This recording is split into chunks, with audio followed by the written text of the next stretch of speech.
안녕하세요. 매일주와 함께 이정규 목사입니다. 안녕하세요. 이성미입니다.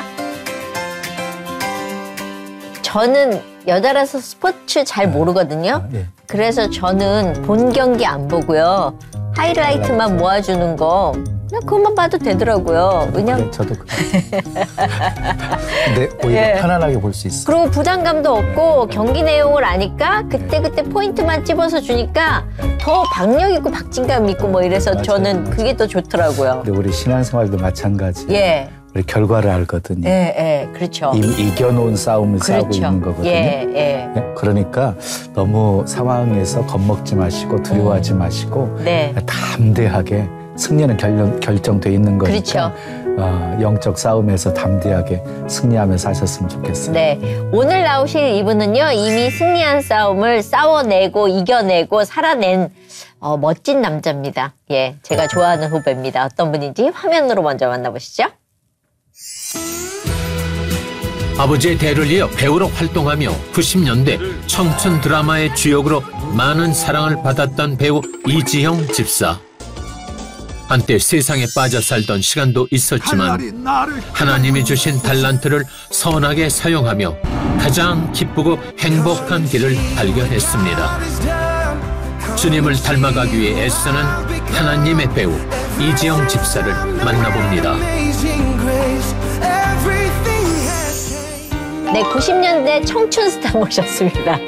배우 이지영 집사님 어서 오세요. 안녕하세요. 네. 반갑습니다. 이지영입니다. 이제는 뭐 나이가 좀 들었네요, 네, 청춘이. 청춘이라는 말이 되니까 갑자기 당황스러워서 뭐 주름을 펴야 될 것 같아요. 그런데 네. 많이들 궁금하실 것 같아요. 네. 요즘 네. 근황은 좀 어떠신지.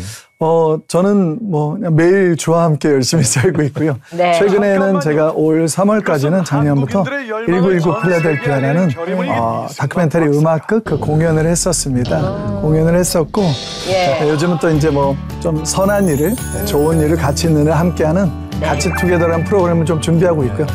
이 거창한 프로그램은 아니고요. 개인 유튜버로 그런 걸 준비하고 있습니다. 예. 네. 근데 사실 이지영 씨는 대를 이어서 또 네. 예, 아버지의 피를 물려받아서 네네. 아버지 소개도 좀 해주세요. 네, 저희 아버지는 이제 이자, 대자, 로자 되시는 연극계에서는 아주 뭐 저는 몰랐는데 커서 보니까 연극계에서는 상이라는 상은 다 받으신 그렇죠. 최고의 배우시고 뭐 제가 뭐 저희 아버지를 말씀드리는 게 좀 그렇지만 그리고 이제 방송을 이제 좀 나이 드셔서 많이 방송도 나오셨죠. 하시고 하셔서 저는 어릴 때부터 되게 재밌는 게 저희가 형제거든요. 예. 형하고 저랑 4살 차이인데 네. 형은 너무 가난이 싫었던 거예요. 저희가 이게 단칸방에 옛날에 그리고 연탄불 갈고 막 이렇게 단칸방에 이제 이렇게 살았는데 네. 저는 철이 없어서 그랬는지 예. 그냥 그 공연하고 이 모습이 너무 좋아서 저는 어릴 때부터 꿈이 난 배우하고 싶다. 네. 저희 형은 절대로 난 배우 안 한다. 그 되게 참 보는 시선이 달랐던 것 같고 그래서 그런 소망함이 있어서 다행히 또 하나님이 이렇게 잘 인도해 주셔서 네. 제가 이렇게 배우로 살고 있어서 감사합니다. 근데 배우를 어렸을 때 꿈꿨다고 그래서 다 배우가 되는 건 아니잖아요. 우리 집사님 어떻게 데뷔를 하시게 된 거예요? 사실 저는 이제 그렇게 하다가 이제 고3 때 제가 이제 하도 공부를 안 하고 배우만 한다고 그러고 있으니까 저희 형이 야 서울예전이라는 학교가 있어. 그러고 그런 학교가 뭔데 이제 저는 너무 무지했던 거죠. 그래서 시험을 보라고 봤는데 네. 감사하게도 붙었어요. 네. 근데 그러고 나서 이제 학교를 졸업했는데 이제 탤런트 시험들이 그때는 공채 시험이 있는데 몰랐는데 이제 동기들하고 막 선배들이 야 시험 있다고 같이 보자는 거예요. 그래서 급하게 학교를 가서 그 당시에 이제 남대문에서 양복을 얼른 하나 사서 사진과 후배한테 야 우리 사진 좀 찍어봐 그래서 저희 한 대여섯 명을 걔가 혼자 막 찍어가지고. 명동 저희 학교가 이제 명동에 있었거든요. 그렇죠. 그래서 남산에서 거기랑 명동 시내랑 가면서 찍어서 또 충무로에 그때는 긴급 현상소가 있었어요. 맞아요, 4시간 만에 맞아요. 나오는 그걸 뽑아서 저희가 원서였는데 마감 시간이 6시였는데 저희가 5시 반에 원서를 KBS 별관에 딱 냈어요. 그게 이제 KBS 14기 공채인데 딱 냈는데 1차에 전원이 붙은 거예요. 1차는 서류 전형이거든요. 네, 그래갖고 뭐 선배도 있고 동기도 있고 그래갖고 저희가 너무 좋다고 막 이랬는데 2차를 이제 시험 보러 갔어요. 2차는 이제 방송국 가서 연기 시험을 봐요. 근데 2차 시험 발표하는데 저랑 저희 선배님 한 분이랑 둘이만 된 이제 거예요. 된 거예요. 그래서 3차를 봤어요. 그러고 났는데 그 당시에는 이게 무슨 온라인 이런 게 없으니까 그쵸. KBS 별관이 대자보로 합격자 발표를 한대요. 이 형이랑 저랑 둘이서 발표를 보는데 합격자가 이쪽에서부터 이쪽까지 쫙 있어요. 네. 이 형은 이쪽 끝에서 저는 이쪽 끝에서 이 형은 제 이름을 찾고 저는 이 형 이름을 찾는 거예요. 왜냐면 한 명 떨어지면 좀 그렇잖아요. 근데 이 형이 갑자기 지영아 네 이름 있다. 근데 그 좋은 게 아니고 이 형 이름 없으니까 내가 계속 이 형 이름을 찾는 거야. 없는 거야. 어떡해. 그리고 학교를 같이 올라갔는데 너무 좋잖아요. 근데 조언은 틀 못 냈는데 학교에서 그렇죠. 어떻게 했어? 그러니까 지영이는 됐어. 너는 나는 안 됐어 이러는데 제가 거기서 좋아할 수도 없고. 그렇지. 그러면서 제가 정말 감사하게 KBS 14기 탤런트로 입사를 해서 그게 이제 91년도 5월이었어요. 합격 발표한 게. 그래서 그때 제가 이제 배우 생활을 시작하게 됐습니다. 그러면 이제 그 연예인이 된다 그러면 아버지가 연예인이셨던 분은 두 가지잖아요. 너 정말 이 길 잘 갈 수 있다 해봐라. 아니면 야, 왜 그렇게 힘든 길을 갈라 그러니? 이렇게 두 가지로 나뉘는데 어느 쪽이셨어요? 2번. 2번이었어요. 그러니까 아버지는 자식이 또 고생하는 게 싫으셔서 그래서 이제 저는 배우한다 그러면 야, 네가 대학 가서 네가 하고 싶은 그때 주로 이런 분위기였는데 그래서 이제 시험도 갑자기 얼떨결에 보고 나중에 이제 3차 때 저 시험 봤어요. 그랬더니 그래갖고 어떻게 너 근데 이제 부모가 보기엔 자식이 너무나 늘 부족하지 않을까. 야, 네가 되겠니? 근데 감사하게 그래서 그렇게 최종에 돼서 아버지가 네, 아버지가 그래갖고 좋아하시죠. 좋아하시는지 이제 그때부터 걱정이 우리 애가 그러면 성공을 해야 될 텐데. 그렇지. 힘든 길 가는데. 근데 탤런트 공채에 합격했어도 대부분 무명으로 이렇게 오랜 세월 지나가시는 분 그럼요. 많잖아요. 네네. 근데 우리 집사님은 청춘 드라마를 찍어서 떴거든요. 근데 어떻게 청춘 드라마를 하게 되셨는지. 사실 입사하자마자는 아니었고요. 물론 되게 짧긴 했지만 처음에는 탤런트가 됐는데 탤런트잖아요. 3차까지 보고 막 그다음 저희가 막 3개월 막 집중 훈련을 받고 해요. 특히 저희 기수는 완전히 연수하다 중간에 막 잘리고 아주 저희 기수는 되게 유명해요. 그래갖고 그 과정을 다 통과했잖아요. 아무 데나 가도 그때는 막 일부러 막 나 탤런트다 이러고 싶은 막. 그렇죠. 그러다가 막 이제 막 저희는 이제 그때 1년 동안 방송국에 출근해요. 출근해서 아침에 9시까지 가서 도장 찍고 하루 종일 그 이제 드라마 PD분들 앉아 계시는 그 층에 이런 큰 원형 회의 테이블인데 거기 3, 4, 5 앉아 있어요. 앉아 있다가 잠깐만 너 나와 그러면 어디 가는지도 모르고 야외 촬영 따라가는 거예요. 그러니까 저희는 뭐냐면 엑스트라 이제 저희 훈련이라 그러죠. 그래서 그러다가 저희는 이제 멀리 가는 거 되게 좋아요. 그때 이제 최수종 선배님이 나오는 가족이라는 드라마가 있었어요. 근데 뭔지도 모르는데 갑자기 야 너 남자들 여자들이었는데 제 책상에 앉아 있으면 니네 내일 그 등산복 준비해갖고 지방 간다 4박 5일 설악산 간다 아침 6시까지 KBS 별관을 봐.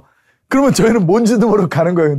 가서 봤더니 이제 가족이란 드라마 야외 촬영 가는데 따라서 저희 등산객 1, 2, 3 하는 거죠. 저 대사도 있었어요. 뭐였어요? 한마디. 뭐? 그것도 주연 배우 최수종 선배님한테. 제가 내려오는데 올라다 울산 바위가 어디예요? 그럼 제가 저쪽이에요. 이거 하면 저쪽에 이거 그래서 그때는 대사 한마디 있으면 엄청 긴장되잖아요. 완전 할렐루야. 그거 하나 연습한다고 하면 저쪽 이쪽으로 할까? 이쪽으로 할까? 이런 거. 그리고 촬영이 끝날 때까지 4박 5일 동안 저는 옆에 있다가 만약에 촬영 끝나면 우리 조명 감독님과 조명 스태프들이 준비 저 좀 도와드릴까 이러고 저는 모든 일을 다 했습니다. 옛날에 그랬었어요. 그죠? 그리고 아침에 일찍 막 커피에 100원짜리 커피 있잖아요. 그거 뽑아다 드리고 그렇죠. 선배들이 야 목이 칼칼 제가 다녀오겠습니다. 그럼요. 뭐 이런 거 했었던 시절. 대사 끝나기 전에 움직여야 돼요. 그렇죠. 그래서 엑스트라로 있다가 그렇게 하다가 어느 날도 이제 근데 전화가 왔어요. 그때 이제 이영희 감독님이었는데 이영희 감독님 지영아 너 요즘 뭐해? 저 놀고 있습니다. 너 내일까지 그 6층 그 드라마실로 와라. 이제 그 감독님들 계시네. 그래갖고 뭔지도 모르고 양복을 쫙 뺏고 머리를 쫙 넘기고 그때는 눈이 시력이 안 나빴는데 왜 멋스럽게 금태 안경 하나 끼고 왜 최대한 멋을 부리고 방송국 가야 될 것 같은 이런. 그래서 딱 가서 감독님 안녕하세요. 딱 앉아있는데 저를 딱 보더니 이거 너 너무 안 어울릴 것 같아. 일단 이거 좀 보고 있어. 딱 그런 거예요. 딱 보는데 처음에 가제가 원래는 내일은 사랑이 이제 본 제목이 됐는데 그때는 그대가 나를 깨우리였어요. 근데 누가 누굴 깨우지는데 보니까 앞에 왜 주인공 순서가 나오잖아요. 예. 근데 뭐 이렇게 나오는데 난 저한테 이제 야 거기 박성희라고 한번 봐봐 이러는데 이름이 세 번째 있는 거예요. 일단 너무 좋은 역할이잖아요. 그래갖고 박성희를 딱 첫 번 딱 폈는데 가자 수석 써놓고 도서관에서 공부하는 모습 이제 지문에 그러더니 잠시 후 가자에 한 줄 거서 자자수석하고 졸고 있는. 그러니까 너무 캐릭터가 약간 꺼벙이 캐릭터 이런 거예요. 그렇고 그러고 있는데 감독님이 반일이 야 너 괜찮겠니? 너랑 너무 안 어울리는데 아 그래도 감독님 저 열심히 하겠습니다 그랬는데 그때 당시에 이제 KBS 신인 탤런트들을 뽑아서 신인들로 이제 구성된 어떻게 보면 이제 그때는 이제 6개월짜리 단기 프로그램으로 이게 기획이 됐던 거예요. 신선한 그래서 저희 동기 아이들로. 중에 그 당시에 이제 제일 앞서 나왔던 우리 탤런트 이병헌 씨, 그다음에 우리 김정균 씨, 저 요렇게 남자 셋에 김정란 씨, 김정란 씨랑 그다음에 그리고 나서 원래는 여기 이제 이경심 씨랑 고소영 씨가 원래 들어왔어요. 근데 이경심 씨, 고소영 씨는 저희 기수가 아니었는데 이제 기수들 중에서 대학생으로 할 수 있는 젊은 친구들 찾다가 두 명은 이렇게 들어왔는데 고소영 씨가 이제 중간에 빠지고 나중에 박소연 씨가 해서 이게 근데 너무 그 당시에 6개월짜리 단기 프로그램인데 의외로 너무나 인기가 많아서 저희가 만 2년, 횟수로 3년을 이 드라마 했어요. 그러니까 102회인가까지. 소위 얘기한 빵 뜬 거예요, 하루아침에. 그 당시 그렇고 자고 일어날 갑자기 사람들이 다 저희 드라마 알고 뭐 지나가도 제가 저 탤런트 이래도 몰랐는데 어느 날부터 이지영이다. 저희가 이제 압구정동 시립대 이런 데 촬영을 많이 했는데 촬영하면 저희가 이제 막 모자 쓰고 이렇게 숨어 다녀도 저기서부터 막 달려오고. 그쵸. 그러면서 저희가 그 국내 그런 청춘 드라마 처음으로 해외 로케이션. 배낭여행하는 거를 저희가 해외 로케이션도 하고 그 당시에 해외 나갈 수 있는 드라마가 없었거든요. 그렇죠. 그리고 동남아를 촬영하고 전국 순회 로케이션 촬영도 하고 그러면서 저희가 드라마 앨범을 냈어요. 음악 앨범. 그래갖고 사실은 그때는 되게 놀라운 일이었어. 그래갖고 그때 앨범을 내면서 저희가 한 곡씩 다 부르고. 그래갖고 저희가 그때 이제 촬영을 그러다가 이제 압구정 내는데 가면 저희 같이 가면 누구 노래 먼저 틀어야 돼요. 앨범에 있는 순서대로 틀어주세요. 그래갖고 그때는 참 너무 감사하게 그렇게 많은 사랑을 받았습니다. 왜 이렇게 인기라는 걸 실감하는 건 연예인들은 이렇게 식당 가면 서비스입니다. 이런 거 좀 나오거든요.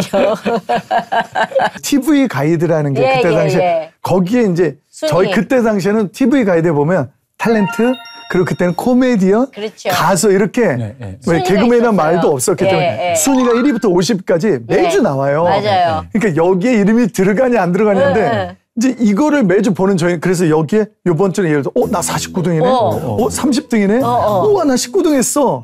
그 이상은 안 올라가더라고요. 그러면 이제 그 병원이는 항상 1, 2등에 있고 그러니까 저희 6명이 맨날 거기 이름이 다 있는 거예요. 그러니까 요번 주는 넣으면 근데 이게 매주 약간씩 바뀌니까 그렇죠. 그것도 되게 즐겁고 또 하나는 지금 말씀하신 대로 식당 이런 데 가면 어머머머 성일이 왔구나. 저는 그때는 박성일이었는데 제가 또 감사하게 이게 제가 이렇게 맨날 준수나 이러고 그 김정란 씨를 쫓아다니고 좋아하는 김정란 씨는 이병헌 씨를 좋아하는데 저는 김정란 씨를 좋아하는 약간 순애보 그런 그 대학생의 이미지여서 제가 이제 드라마사에서 되게 불쌍하고 안쓰럽게 나오는 거죠. 그러다 보니까 어디 가면 제가 그래서 그 당시에 신문에 보호 본능을 일으키는 연예인이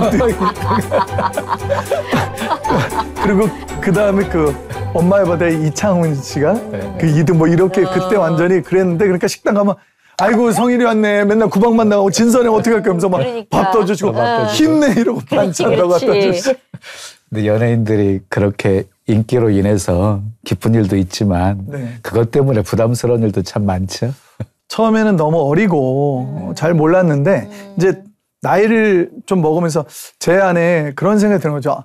공인인데 그러니까 어쩔 때는 내 마음대로 뭔가를 하고 싶은데 그러다 보니까 아니다 그래도 내가 좀 열심히 바르게 살아야지 그러다 보니까 좀 나름대로 바르게 살으려고 애쓰는데 불편한 것이 있었지만 그 불편함이 왜 저를 알아봐주고 저를 또 응원해주는 게 감사하더라고요. 그러다 보니까 그냥 누가 인사해주면 감사합니다 사인해달라 그러면 지나가서라도 해줘야 돼요. 어떻게든 이름을 써줘야 되고 왜냐하면 너무 그분들이 감사하잖아요. 그 자체가 그냥 즐거운 거죠. 그럼요. 그러니까 사인해줘. 저희 이런 일도 있어요. 막 오빠 사인해주세요 하다가 갑자기 이병헌 씨가 나타나면 갑자기 애들이 글로 가는 거였고 니네는 뭐니? 그래서 막 농담 삼아 야, 내 사인 10장하고 바꾸는 건 아니지? 막 이러면서. 근데 이제 좀 젊은 나이에 데뷔하자마자 떴잖아요. 네네. 그러면 이렇게 많이 교만해지고 자기 관리하기가 쉽지 않지 않았겠나 그래서. 싶은데. 그럼요. 네 가지가 없어지잖아요. 그럼요. 그러니까 근데 이제 이 보면 저는 안 그렇다고 생각했는데 네. 저도 모르게 아무래도 이렇게 유명해지고 이제 막 그러면서 유명하고 막 CF 찍고 막 또 막 방송 음악 프로그램 MC도 보고 그러니까 그때는 너무 바쁘니까 바쁘다 보니까 바쁘게 지나가다 보면 인사를 막 못할 정말 수 잘할 수도 있고 네. 아니면 못 저는 못 보고 지나갈 수도 그렇죠, 있는데 그렇죠. 어느 날 그런 얘기가 드는 거 저놈이 저게 싸가지가 없어졌고 인사도 안 떼고 근데 저는 만난 기억이 없는 거죠. 예. 만났으면 분명히 제가 했을 텐데. 안녕하세요 이렇게라도 했을 텐데 뭐 90도는 인사를 못 하더라고요. 근데 그 얘기 들으면서 마음이 되게 상했어요. 근데 어느 날 그런 생각이 들더라고요. 제가 좀 시간이 지나 보니까 이렇게 신인 때는 한가하잖아요. 네. 둘러보면서 찾아서 인사해요. 그렇죠. 방송국에 가서도 어디 선배님 없나? 왜? 얼굴이라도 누구한테든지 마주쳐야 얼굴을 되니까. 비추고 싶고. 네. 근데 이제 바쁘다 보니까 로비를 지나다녀도 제일에 뭐 대사를 외우거나 다음 일정 때문에 급히 가다 보면 주변을 못 돌아보면 옛날에는 쳐다보고 인사하던 애가 저놈이 그냥 지나가네? 이럴 수 있잖아요. 야, 그래. 이지영이 뜨더니 인사 안 하더라. 이제 이 소문 도는 거죠. 네, 그러니까 그래서 네. 이지영이 뜨더니 되게 시간방 줬다 이랬고 그렇지. 처음에 너무 마음이 상하는 거예요. 근데 그럴 수도 있겠구나. 그래서 되도록이면 인사를 잘해보자 했는데 지나고 이제 나이를 제가 더 먹고 나서 보니까 제 안에 저는 아니라고 생각했는데 저도 모르는 왜 어깨에 나도 모르게 힘이 들어가고 그렇죠. 그랬던 시절이었지 않을까 이런 생각을 해봅니다. 근데 그 올라가고 나서 더 올라가느냐 아니면 내려가느냐 이제 그 선이 있잖아요. 네네. 근데 올라가지 못하면 내가 이러다 끝나는 거 아니야라는 불안감이 있고 떨어지면 내가 이 누리던 걸 어느 날 갑자기 못 누리네 하는 안타까운 마음에 갑자기 상실감이 들고 그러잖아요. 사실은 그렇게 해서 계속 승승장구하는데 예. 사실 제가 방송가에 되게 격동기 예. 그 당시에 제가 이제 입사하고 일을 할 때만 해도 매니지먼트 이런 개념이 없었어요. 그렇죠. 그러다가 이제 그러면서 저희가 한참 일을 할 때 예. 매니지먼트가 막 생기고 이러는데 그 당시에 이제 감독님들은 너희는 방송 공채로 들어왔잖아. 야, 공채들은 매니저 하지 마. 왜냐면 그때 초창기에는 그쵸. 인식이 좀 별로 안 좋고 매니저분들하고 PD분들하고 이제 서로 별로 그 당시에마다 이게 이 선진국 문화가 정착이 안 돼서 안 됐었죠. 사이가 좀 안 좋고 서로 좀 이러다 보니까 저희는 방송국 공채니까 공채생들 니네 매니저 하면 니네 안 쓴다? 이런 분위기가 있었어요. 그러다 보니까 그때 매니저 누가 하자는 얘기도 있었는데 저는 어린 나이에 아무도 누구한테 물어볼 때도 없고 그래서 안 하는 게 의리인가 보다. 그러고 있었는데 놀라운 사실은 그 한 4, 5년 지났나? 그 말을 했던 감독님 중에 한 분이 야 근데 너는 왜 매니저가 없니? 제가 여기에 멘붕이 와서 잠깐만 내가 이거 뭘 잘못했지? 근데 그러면서 이제 이게 인기라는 게요. 더덥다 이런 말을 들었지만 의식을 못 하다가 왜 안녕하세요 이지영 씨 이러고 100m 전방에 달려오는 사람이 안녕하세요 탤런트시죠 성함이 이제 이러면 점점 인기가 그러다가 그렇죠. 잠깐만 어디서 뵀더라 이러면 이제 그렇죠. 네, 이게 이제 이런 변천사가 생기거든요. 그렇죠. 그러다가 저랑 어디서 봤죠 이러면 제가 거기서 저 배우입니다 이럴 수도 없고 어디서 봤겠죠 이러고 그리고 한참 아는 척하더니 우리 학교 선배님이신가 뭐 이런 사람도 있고 이제 그러면서 내가 뭘 이렇게 많이 잘못했나 이러면서 되게 정말 그런 것들이 너무 슬펐어요.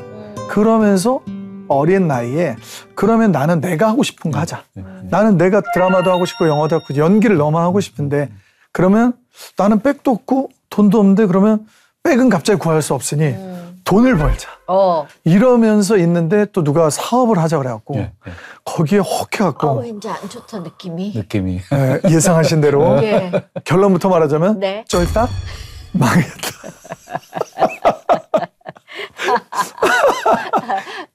참 그러면서 그러면 어떻게 망하는 거예요? 그 쫄딱 망하는 건 가진 걸 다 해가지고 망했어요? 아니면은 남의 것까지 내가 끌어들여서 망했어요? 두 가지잖아요. 1번이었어야 되는데 2번까지 간 거죠. 아이고. 그러니까 그 당시에 이제 이게 2000년도 1990년도 2000년 되면서 닷컴 바람이 완전히 예, 대한민국에 맞아요, 불 그때 이제 인터넷이 막 예. 그러면서 이제 뭐 한의학 컨텐츠를 갖고 예. 인터넷으로 막 1대1 주치를 만들고 뭐 이런 어떤 이런 그 사업을 하는데 제가 이제 방송에서 만난 어떤 한의사분이 너무 좋은 사업을 하시는데 저보고 홍보 이사를 좀 해달라고 저한테 투자하란 말도 안 했어요. 네, 근데 네. 너무 괜찮아 보이는데 이것이 하늘이 나에게 준 기회다. 그러고 제가 있는 돈 없는 돈 내 돈 우리 용돈에다가 막 투자로 또 주변의 지인들 막 야 이건 돼. 너 아니 왜냐하면 그 당시에 난리가 났었어요. 이 회사가. 그래갖고 이 회사가 막 그 바이오 업계 영순이고 난리도 났었어요. 그래갖고 막 곧 상장을 한 해 만에 그래갖고 그때 막 상장을 하는 데까지 갔는데 이게 이제 그 당시에 이제 이런 비상장 회사가 상장 회사랑 같이 합쳐서 우회 상장이라는 걸 그렇죠. 그 당시 많이 할 때요. 저희가 그래서 그걸 다 하고 증권이 그 증권사가 되고 해서 준비를 다 했는데 하기로 한 2주 전에 금융감독원에서 이게 우회 상장 금지. 그 당시에 왜냐면 이게 문제가 되게 많았어요. 문제가 되니까. 저희 회사 본보기로.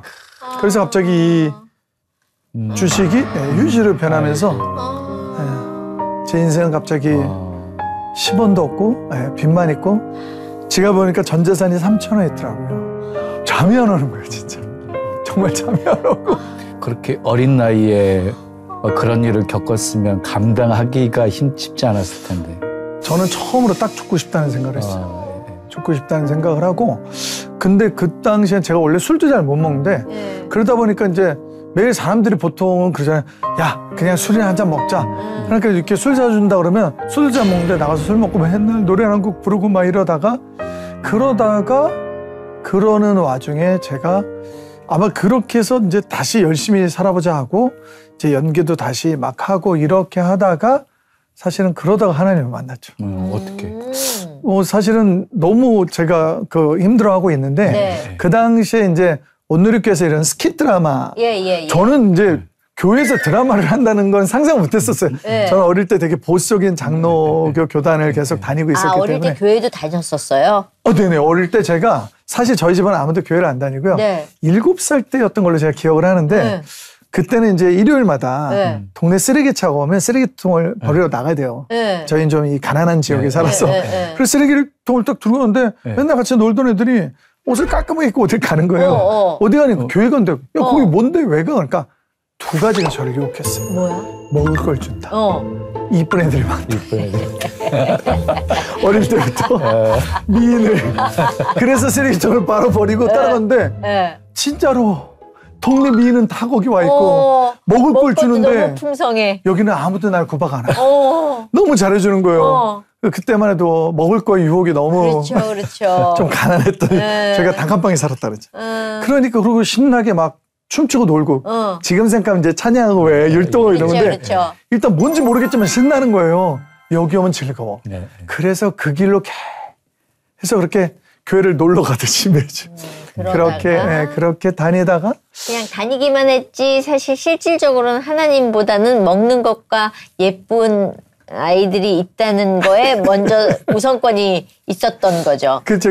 그러니까 주님과의 만남은 없고. 다른 만남이 많았던 거죠. 그렇죠. 근데 그러다가 중3 때 무슨 그때는 뭐 가을에 문학의 밤 이런 거 하잖아요. 그렇죠. 근데 또 제가 아버지가 배우고 연기자를 꿈꾼다고 하니 네가 한번 해봐라 해서 모노 드라마를 겁도 없이 준비를 했었어요. 그런데 그 준비를 하다가 교회 이렇게 문을 그때 이제 교회 문이 있으면 유리가 있는데 제가 그 유리를 밀던 버릇이 있었는데 막 달려 밀었는데 이게 뻥 깨지면서 제가 여기 이렇게 다쳐갖고 딱 들고 병원으로 막 갔죠. 근데 심줄이 두 개 끊어지고 막 근데 다행히 안 죽고 근데 이제 이러고 붕대를 쳐져갖고 집에 부모님 교회를 안 다니시는데 몰래 다녔거든. 어디서 그랬냐고 난리 나지. 그래갖고 집에 들어갔는데 아버지가 화가 머리 끝까지 나고 저쪽 게 나고 옆집에 가서 잤어요. 그래갖고 제가 어릴 때부터 연기 뭐 이런 거 막 말도 꺼내지 못하게 하셨거든요. 그래갖고 쫓겨나서 옆집 가서 자고 그러다가 그 다음 또 숨어서 교회를 이제 안 다니는 척하고 그러게 이제 다니다가 그러면서 고등학교 1학년 땐가 세례를 받고 그러면서 하나님을 살짝 만나고 근데 이제 여전히 뭐 저는 이제 잘 모르면서 그러다가 이제 고3 때 대학부 들어가면서 사실 그때 너무 교회에서 막 이제 제가 맨날 기타 치고 이렇게 친교부장 있죠, 친교부장. 오라고. 크리스마스 이브에 저희 그때는 온라이트 교회에서 그렇죠, 하면서 그렇죠. 막 DJ 흉내내고 그렇게 하다가 이제 대학부 다니다가 이제 방송에 들어갔잖아요. 예. 방송에 들어가니까 갑자기 교회와 하나님은 간 것 없고 세상과 나만 남아서 그렇게 이제 몰랐는데 세상이 그렇게 즐겁고 놀 때가 많더라고요. 형들이 맨날 저를 데리고 다니는데 음주 가무. 네, 그렇죠.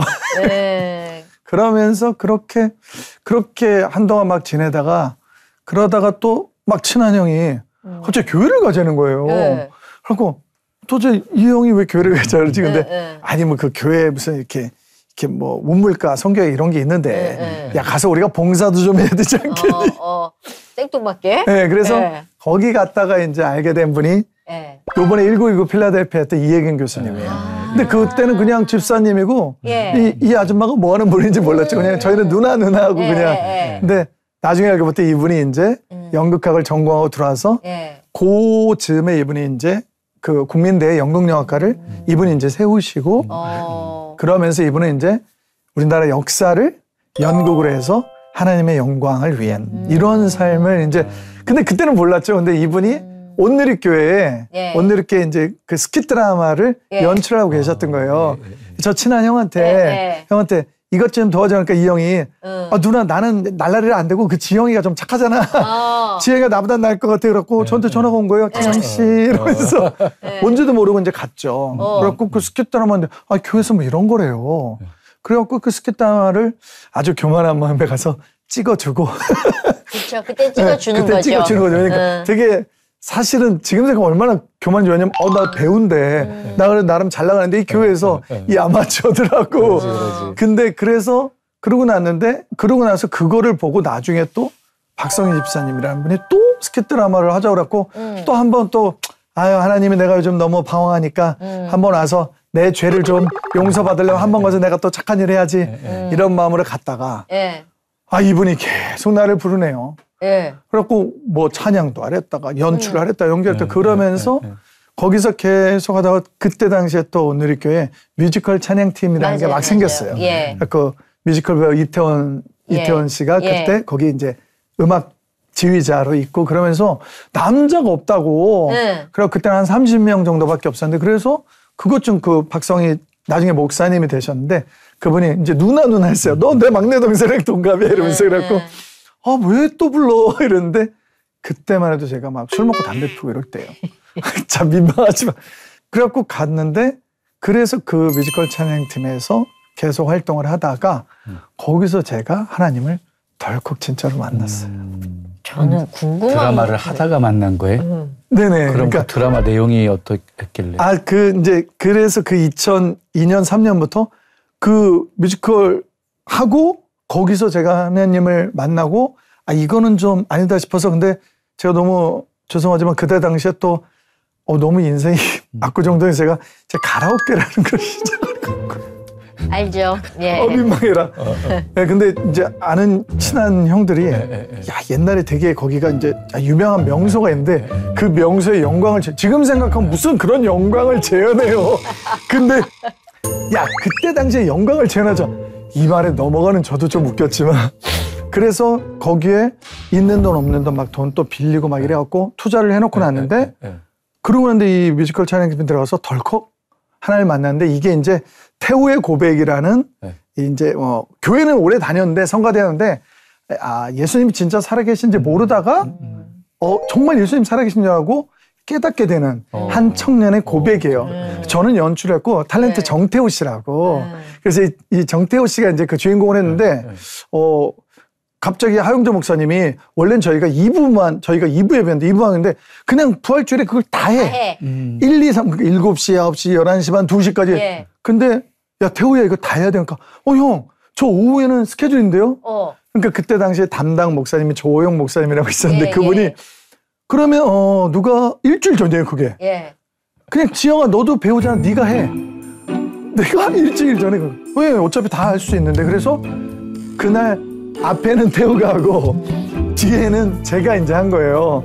그래갖고 태호의 고백을 제가 하는데 그때 당시에 이제 저 진짜 예수님 살아계신지 모르겠어요. 그러면 이제 선생님 역할 배우가 그건 나도 알려줬으면 돼. 너 기도해봐. 그럼 이제 무대에서 막 기도하는 씬이 있으면 여기 이제 막 그 발레리나가 막 비아 돌로로사 음악에 맞춰서 막 춤을 춰요. 뭐 이게 가시멜로만 쓰고. 그럼 그게 딱 끝나고 나면 주님 정말 주님이 나 때문에 돌아가셨고 살아계시군요. 주님 감사합니다. 이렇게 고백하면 뒤에서 막 셀러브레이션하고 노래하고 뭐 이러는 그냥 흔히 어디서나 볼 수 있는 교회에서 볼 수 있는 한 20분짜리 성극 같은 뮤지컬이에요. 다만 이제 저희가 퀄리티가 약간 좋았다는 거. 근데 그 무대에서 주님 정말 주님이 나 때문에 돌아가셨군요 하는데 저 그때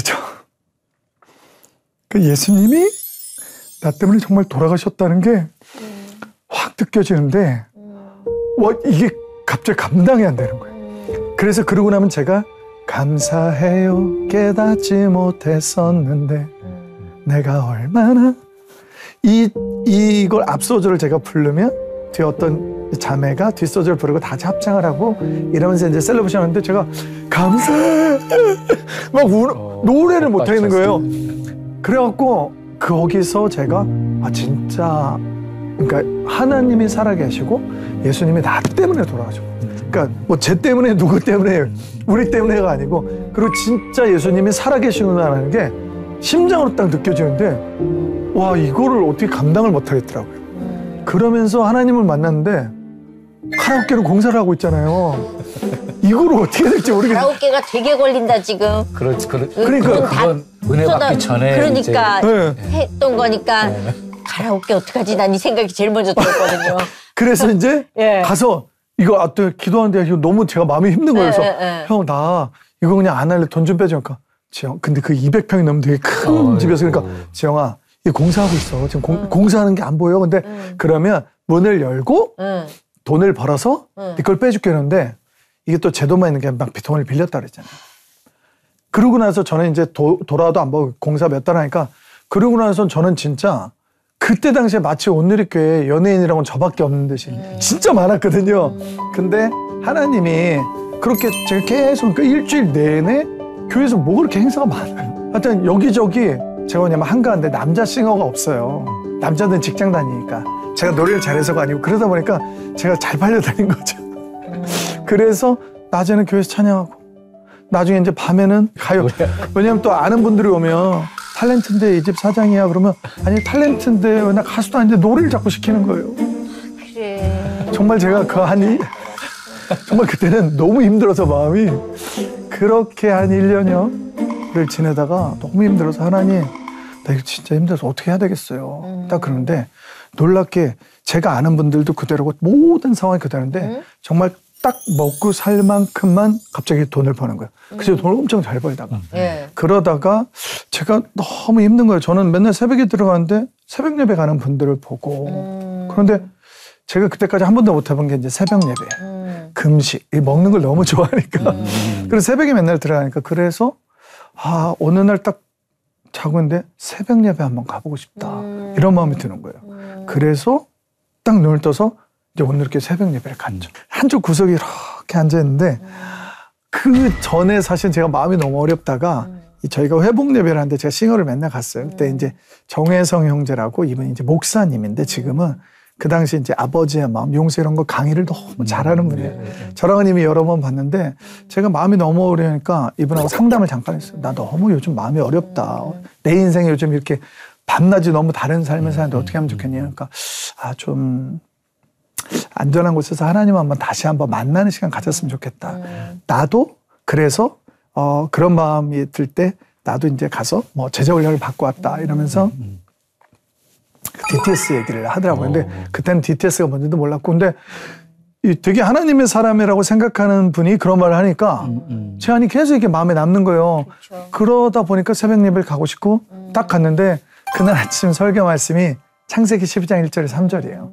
아브라함아 너는 본토 친척 아비 집을 떠나 내가 너에게 지시할 땅으로 보여줄 땅으로 가라.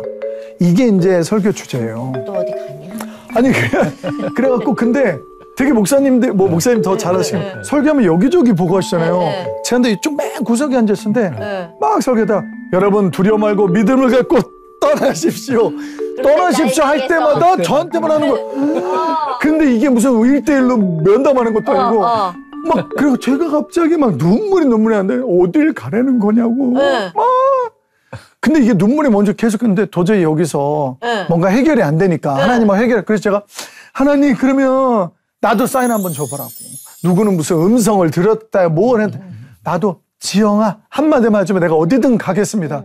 왜냐면 이 기도를 마무리를 해야 되는데 눈물은 계속 나고 뭔가 정리가 안 되니까 새벽에 그랬는데 그날 오후에 그 뮤지컬 찬양팀 신년회가 있었어요. 이게 2005년도 초에 있었던 일인데 신년회를 그 박성희 목사님 그 집에서 저희가 이제 신년회 하는데 그날 하필이면 그 집에 갔는데 그 조그만 방에 TV가 있는데 준비하는 동안 잠깐 TV를 켰는데 이상한 기독교 TV가 나오는 거야. 그렇죠. 이 홀리한 집은 TV도 기독교를 보나 왜 이러면서. 근데 영화가 하길래 저는 그때까지 영화 드라마를 너무 좋아하니까 기독교 TV는 너무 죄송해요. 한 번도 그때까지 본 적이 없어서 영화가 하길래 야 이런 데도 영화관에 보는데 어떤 남자가 나오더니 뭐 우상이다 뭐다 막 깨트리더니 갑자기 이 사람이 밖으로 나오더니 강물에 빠졌는데 딱 강태석이 기절했는데 왜 이거 부감샷이라고 우리 전문 영화 하늘에서 쫙 갑자기 음성이 들린 거야. 아브라함아 너는 본토 친척 아비 집을 떠나. 그 제가 새벽 예배 때 들은 그 말씀이 영화에서 나오고 있는데 영화 속에 아브라함이 너무 놀래서 눈가를 말하니까 아브라함아 하면 아브라함아 막 이러는데 저도 깜짝 놀라고 저도 같이 따라하고 그런데 이게 너무 심장이 뛰는 거 잠깐만 이게 사인일까? 너무 막 그리고 그 진정을 하고 있다니 저희 나눔을 하는데 그때 이제 조영 목사님이 저희 담당이어서 한 명씩 이제 나누는데 목사님 제가 이런 일이 있어서 기도를 했더니 갑자기 새벽 예배를 갔더니 뭐 정혜성 형제도 아니까 만나서 오늘 각각 TV를 봤더니 이랬어요. 이게 사인입니까? 라고 얘기했어요. 목사님 같으면 뭐라고 대답하시겠어요? 사인이라고 하지. 그죠? 우리 선배님 사인이죠. 이렇게 말하면 얼마나 속이 편하겠어. 아니래? 그 목사님이 되게 인자한 여자 목사님 뭐 잘 아시죠? 너무 인자하고 미소가 좋은데 씩 웃으면서 이제는 본인이 더 잘 알지 않아요? 여기에 사인이라고 말하는 것보다 더 부담이 더 되는 거야. 힘들지. 그렇지. 본인도 이미 알고 있는 건데. 근데 참고로 저희 형은 지금도 교회를 안 다니거든요. 근데 저희 형은 되게 이성적인 스타일이에요. 약간 그러니까 내가 복음에 되게 강한 절에도 가보고 성당도 가보고 교회도 가보고 자기는 다 가봤는데 내가 착하게 살면 돼 약간 이런. 저 너무 답답하니까 우리 형을 만났어요. 형 밥 좀 먹자. 밥 먹으면서 제가 이 얘기를 다 했어요.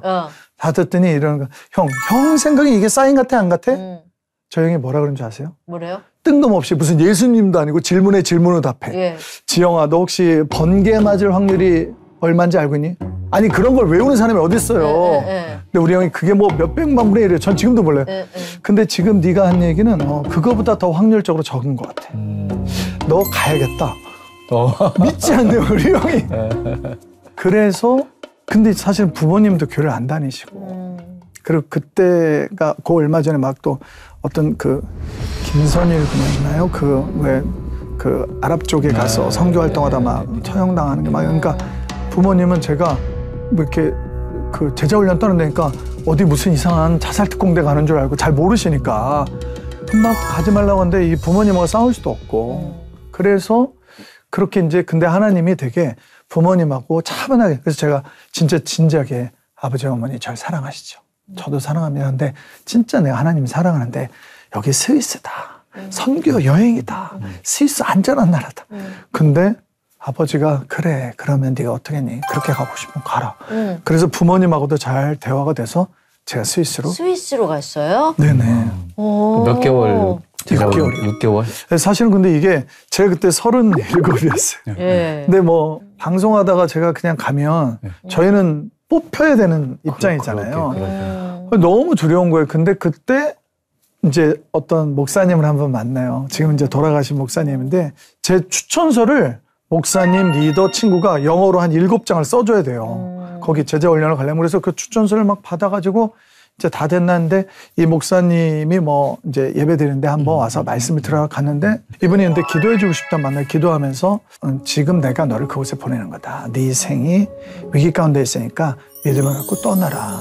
그러면서 저는 그게 뭔지 모르지만 혹시 아십니까? 이러면서 하나님이 지금 형제님을 하나님께서 인도하시는 거니까 가십시오. 어디 기도를 딱 해주시는데 내가 너의 이런 마음도 알고 저런 마음도 알고 내가 너를 그곳에서 치유하겠고 회복시키겠고 내가 너의 입술을 사용하게 원하고 막 기도를 해주시는데 저는 그런 기도를 처음 받아봤거든요. 뭐 그 이후로도 뭐 근데 기도를 받고 있는데 이 너무 눈물이 나는데 이 왜 인생이 필름처럼 지나간다는 걸 저는 그때 처음 경험했어요. 근데 그때 막 제 인생이 지나는데 하필이면 제 느낌에는 제가 되게 못되게 살았던 인생만 지나가는 거. 근데 그 한켠에 누가 이렇게 서 있는데 예수님, 예수님이 울고 계신 거예요. 근데 이게 예수님이 거기서 울고 계시는 거예요. 근데 나의 모든 삶에 예수님이 지켜보시고 울고 계시고 있는 그 모습들이 이게 눈을 떴는데도 눈물이 안 멈춰지는 거예요. 그래갖고 그렇게 하루 종일 울면서 결국에는 주님 제가 갈게요. 그러고 나서 왜냐면 너무 두려웠어요. 37에 제가 이 기반을 다 내려놓고 그때는 휴대폰을 못 가져가게 거기는 못 가져가는 데였어요. 스위스에 제자 훈련 받으러 가는 게. 그래서 너무 두려웠는데 내가 더 이상 두려울 게 뭐가 있나 하고 간 거죠. 가서 거기서 어떻게 보면 거기서 진짜 아빠 하나님을 만나고 그러면서 제 인생에 정말 정말 뭐 여러 번 터닝 포인트가 있었지만 정말 제 인생에 완전히 확 바뀌게 되는 시작. 그래서 그때 그거를 정리를 다 하고 그때 그 친한 형들이 이제 제 지분을 다 빼주고 그래서 빚 다 갚고 그러고 제가 스위스로 갈 수 있게 됐던. 그래서 하나님이 그렇게 정리를 다 시켜주셨어요. 부모님과 관계도 이렇게 잘 부드럽게 해주시고. 그렇게 하나님을 뜨겁게 만난 후에 이렇게 과거를 이렇게 돌아보시면서 어떤 생각이 좀 드셨어요? 저는 제가 나름 잘난 줄 알았어요. 그리고 제가 잘하는 줄 알았고 제가 잘해서 성공했다고 생각했고 근데 그냥 하나님이 정말 내 아빠라는 게 저희 아버지는 좀 엄하셨어요. 저희 아버지는 태권도 유단자였고 어릴 때 저희는 매가 필요 없는 집안이었고 그래서 제가 이런 걸 잘 막아요. 근데 좀 좋은 아버지셨고 근데 그래도 그 좀 엄한 어떤 좀 가부장적인 아버지의 어떤 그런 때문에 아버지 하면 좀 엄격하고 막 이런 것들에 대한 인식이 많이 있었는데 그래서 아빠라는 말을 그러니까 하나님이 아빠야? 이거 좀 감이 안 왔죠. 근데 하나님이 진짜 내 아빠구나. 내가 혼자가 아니라는 게 근데 제가 뭐라고 사실은 너무 많은 죄를 지어서 사실은 이 방송을 제 옛날의 모습을 아는 분들이 본다면 얼마나 민망할까. 제가 나중에 이제 강의를 하러 다닐 때 너무 두려운 거예요. 왜냐하면 나의 그 엉망진창인 모습을 봤던 누군가가 저게 안 됐으면 얼마나 내가 하나님의 영광을 나타내긴커녕 이게 얼마나 민망할까 막 이런 생각이 들 정도로. 근데 정말 제가 너무 많은 죄를 져서 하나님한테 너무 죄송한 거죠. 근데 변했잖아요. 바뀌었잖아요. 저 아는 목사님은 브라질 갔는데 그 룸사롱 다녔을 때 마담이 어머 오빠! 깜짝 놀라서 그랬더니 오빠 여기 왜 왔어? 그래서 나 목사 됐을 때 오빠 목사 됐어? 이렇게 돼가지고 그분이 그날 와가지고 교회에 등록하고 교회를 다니신대요. 감사합니다. 그러니까 사람은 모르는 거잖아요. 내 변한 모습을 보고 깜짝 놀랄 수 있죠. 쓰시는 거니까. 우리 집사람이 혹시 좋아하는 성경 인물이 있다면? 저는 그 왜 성경에 하나님 마음에 합한 사람이라고 다윗이 나오잖아요. 근데 저는 뭐 성경도 잘 모르다가 제가 이제 하나님 다시 만나고 제가 이렇게 좀 배움을 갖게 되면서 너무 셈이 나는 거예요. 하나님 마음에 합했다? 이거는 말도 안 돼. 그리고 제가 보기엔 다윗도 사고도 많이 쳤는데 근데 성경에 누구도 오직 다윗밖에 그 말을 들은 사람이 없는데 그래서 제가 그다음부터 하나님 구약에 다윗이 있다면 이번 세대에는 지영이가 하나님 마음에 합한 사람이 되고 싶습니다. 이렇게 기도를 하는데 그 너무 철없었던 기도였던 거죠.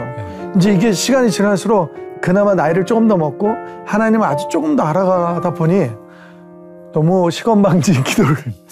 그러니까 그 다윗을 감히 흉내조차 못하겠는. 다윗은 고사하고 정말 하지만 뭐 누구나 소망은 그럼요. 가질 수 있잖아요. 그래서 예. 다윗이 참 그 부귀영화를 누리는데도 끝까지 보면 그 바세바를 가늠한 것 외에는 단 한 번도 하나님을 떠난 적이 없다라는 하나님의 성경에 그렇게 써 있잖아요. 와, 저는 그 말이에요. 볼수록 함께 한 거 외에는 더 한 게 없어가지고. 그럼 뭐 그거는 뭐 진짜 아무것도 아니지 뭐. 다윗이 너무 매사에 봐주시는 거고. 다윗이 매사에 하나님께 물으면서 하나님과 동행하는 삶을 사신 것처럼 우리 집사님도 그런 삶을 지금 굉장히 소망하면서 갈망하고 있는 것 같아요. 그러려고 그냥 노력 중입니다. 앞으로 어떤 계획 갖고 있어요? 지금 프로젝트 하나 준비하고 있는 게 있을 거고 기도 제목도 같이 얘기 나눠주세요. 네, 제가 이제 성경 통도 운동을 나름대로 요즘 열심히 하고 있어요. 이제 꽤 됐는데 제가 이제 제가 한 10년 동안 섬기던 선교단체에서 저희가 이제 이게 100일에 1독하는 게 그냥 훈련이에요. 그래서 제가 이제 거기서 또 리더로 계속 활동을 했기 때문에 하다 보니까 저도 이제 습관이 됐는데 어느 날 저희 딸한테 믿음의 유산을 물려주고 싶을 때 어떤 방법이 있을까 그러면 내가 어떻게 살아왔는가 삶의 자리를 보여주는 게 제일 좋겠다 그래서 유튜브에서 이제 라이브 통독을 해요. 그리고 세상 사람들은 미라클 모닝이라고 해서 새벽에 일어나서 자기 개발을 많이 하잖아요. 근데 정말 크리스찬들이 새벽을 깨우고 말씀을 좀 읽자라는 이런 마음이 들어서 제가 이제 잘 못하지만 유튜브에서 그냥 라이브 통독을 100일 통독을 지금 한 2년 넘게 하고 있어요. 100일에 1독씩 하는 거. 그래서 그거를 계속 끝까지 정말 하나님이 천국으로 부르실 때까지 좀 했으면 하는 그런 소망이 있고 그리고 사실 기도 제목은 아직도 너무나 부족한 제 자신을 봐요. 너무나 부끄럽고 이런 데 나와서 뭐 간증할 만한 것도 없는데 그래서 그 찬양 있잖아요. 삶의 한 절이라도 한웅재 목사님의 정말 주님을 닮기 원하는 정말 딱 그 삶의 한 절이라도 주님을 닮았으면 좋겠다.